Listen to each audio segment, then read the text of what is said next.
Real Madrid scored two late goals to beat Manchester City 3-2 at the Etihad Stadium on Tuesday and take a giant step towards the last 16 of the UEFA Champions League.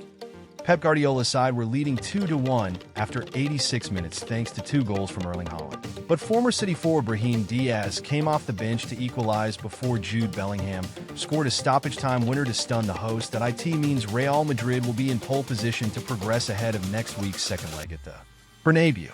City went in at halftime 1-0 up thanks to Haaland's first-ever goal against Real Madrid. Kylian Mbappé equalized for the Spanish side, only for City to take the lead again against the run of play. Phil Foden was brought down in the penalty area, and Haaland stepped up to score from the spot. It looked at that point that City and Guardiola would take a narrow lead to Madrid. But that was before a calamitous closing spell for the Premier League side. First, goalkeeper Ederson miscued a clearance under no pressure to gift Real Madrid the chance to equalize through Brahim. The 25-year-old had only been on the pitch 2 minutes before he rifled his finish into the net after Vinicius Jr.'s shot had rebounded back off Ederson. The City custodian was at fault again for Real Madrid's third. Ederson was caught in no man's land as Vinicius ran through, lifting the ball over as Bellingham ran into tap into an empty net, prompting wild celebrations on the Real Madrid bench. The job isn't done, but Carlo Ancelotti's side will now be heavy favorites to go through. Manchester City blow. Yet another lead throwing away leads is becoming the story of City's Champions League campaign. This time it might end up costing them their place in the competition. City were 1-0 up against Sporting CP and lost 4-1. They were 3-0 up against Feyenoord and drew 3-3. They were 2-0 up against Paris Saint-Germain and lost 4-2. On Tuesday night, they were 2-1 up with 4 minutes to go and still ended up losing 3-2. That the truth is that City were lucky to get out of the league phase after dropping so many points. In the old format, they would have been out already. It will take something miraculous in Madrid next week to save their campaign from here. The worst part for Guardiola will be that the late implosion here was all City's own fault. Ederson was under no pressure at all when he scuffed a kick into midfield in the build-up to Brahim's equalizer. Then the Brazilian was caught on the edge of his penalty area when Vinicius took advantage of Rico Lewis' mistake to set up Bellingham.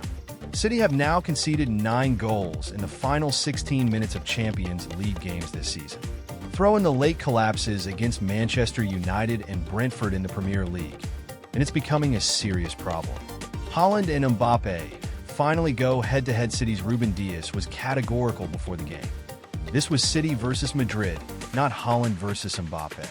But it was Haaland versus Mbappé, wasn't it? How could it not be, when the world's two most high-profile forwards share the same pitch, something they hadn't done since 2020, when they were still at Borussia Dortmund and PSG. This was a rare opportunity to compare the two, whose scarce head-to-head meetings have meant this isn't a Lionel Messi versus Cristiano Ronaldo level rivalry. At least not yet. Haaland drew first blood with his well-taken 19th minute goal. Mbappé took a little longer to get going. He spurned a great chance to equalize before halftime, found in space, with time, inside the penalty area on the left, and firing well over the bar. Early in the second half, there was another opportunity for Mbappé, saved at close range by Ederson. Then there was his goal, a moment of comedy more than quality, the ball ballooning off his shin and into the net. It might be the luckiest goal he's ever scored, but Mbappé didn't care, a big smile on his face. Then a penalty kick for City, Haaland sending Thibaut Courtois the wrong way to restore City's advantage. This personal contest ended Haaland 2-1 Mbappé. Bring on part 2 next week. Super sub Brahim shows his worth. You feel a bit for Brahim. Every week, he has to compete with Vinicius, Bellingham, and an in-form Rodrigo for a place in the Real Madrid starting 11. And almost every week, he has to settle for a place on the bench. But his late cameo at the Etihad showed what a useful, under-the-radar attacking option he is for Ancelotti. He's a clever player with a knack for finding space and being in the right place at the right time.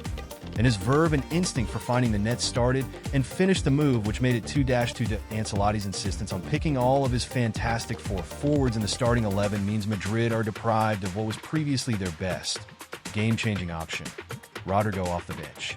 Rodrigo is a starter now, and on recent form, rightly so, That leaves a vacancy for the player who can be Ancelotti's first or second substitution when the attack needs something different. On Tuesday night, that player was Brahim, and he didn't disappoint. Grealish's moment of brilliance cruelled by injury for a brief moment. It looked like the type of night that could have been a turning point for Jack Grealish. It was a surprise that he was playing at all after a season that has seen him overlooked by Guardiola again and again. Named in the starting 11 at the expense of Foden, he produced a moment of magic to set up the first goal for Haaland. His clipped pass on Josko Gvardiol's chest made the opportunity. It should have given Grealish a huge boost of confidence. Instead, he was limping off just moments later.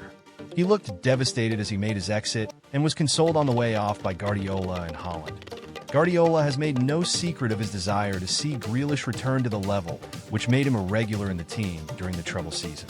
His impact against Madrid was a flash of the brilliance that everyone knows he's capable of. The danger now is that he's facing another injury layoff, and when he returns he'll have slipped back down the pecking order. The arrival of Omar Marmush in January has only added to the competition for places. A big night for Vinicius ends in triumph from the moment City fans raised their "Stop Crying Your Heart Out" banner behind one of the Etihad's goals pre-match, showing their support for Rodri in the Ballon d'Or debate. This was a night where Vinicius was always going to be scrutinized. There were boos from the home crowd from his very first touch, and every time he received the ball after that. And as you might expect from a player with his character, Vinicius raised his game in response that he was denied an early penalty by the offside flag after bursting through the middle, and then hit the bar with a curling shot after Haaland's opener.